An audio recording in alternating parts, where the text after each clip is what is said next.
Is this a sit-down? Is this what we might consider This is a sit-down, yes. It's a little less formal, but it's still a sit-down. And you had once said, I think, on your programs that back in the mafia life, it was all full of sit-downs, right? Everything was a sit-down, Brian. Sometimes, most of the time, very serious, business deal, maybe somebody's life at stake. But then, hey, where are we going to eat tonight? Let's sit down and figure it out. Everything was a sit-down. So when you hear that word sit-down, does part of you think, uh-oh, or was this just something that you regularly did and it could range the gamut? Because I was so active and I had a lot of guys around me who's getting in trouble here, there, you're always sitting down. I mean, it was part of my normal day, sitting down over something, whether it be business dispute, a guy got himself in trouble, a new territory that we wanted to take. It was just all the time. And what are the key components of a sit-down? I mean, I guess literally you don't want someone to be listening to you. I guess you want the privacy, but what are some of the things you think about when you do a proper sit-down? Well, they're structured, and you have one guy making the decision. Let's say it's really a high-end sit-down where the boss is involved. You got two captains, you got the boss. The rules are, you can never be disrespectful. You can't, for instance, you're a made guy, I'm a made guy. We're disputing something. You're lying through your teeth. Lying. I know you're lying. I can't call you a liar. If I call you a liar, I lose the argument, even if I'm 100% right. So you got to be respectful. Can't raise your voice and get up and get all animated. You're not allowed to do any of that. The decision at the end of the day is final. Win, lose, or draw, that's it. Whatever the boss decides at the end, it's final.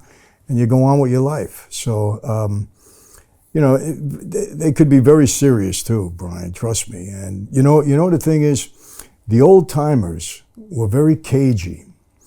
And they tried to get you to make a mistake during a sit-down, which would immediate failure. You immediately lose.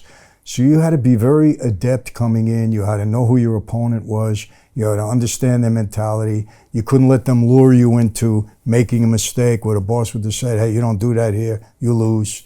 So they were very technical, very technical. How do you learn the art of the sit-down then? Because that's part politics, like part journalism. Sounds like some of the interviews I've had when I was running to be mayor. Like they're trying to trip you up. You Yes. say the wrong one thing, that's the thing that'll kill you.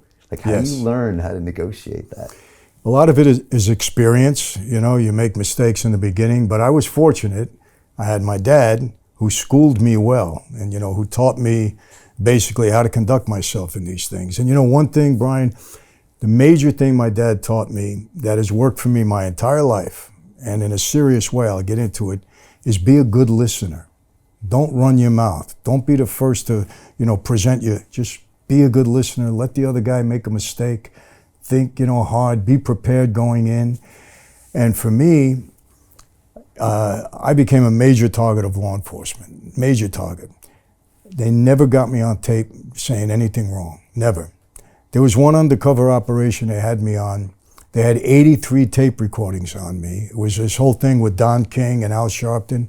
They couldn't use one of them because I never made a mistake on the tape because I was always listening. I was careful how I spoke. And I credit my father and listening to him. Okay, I understand it, Dad. So you got to be careful who you talk to. Same thing when you sit down. Let the guy present himself. I always say this too.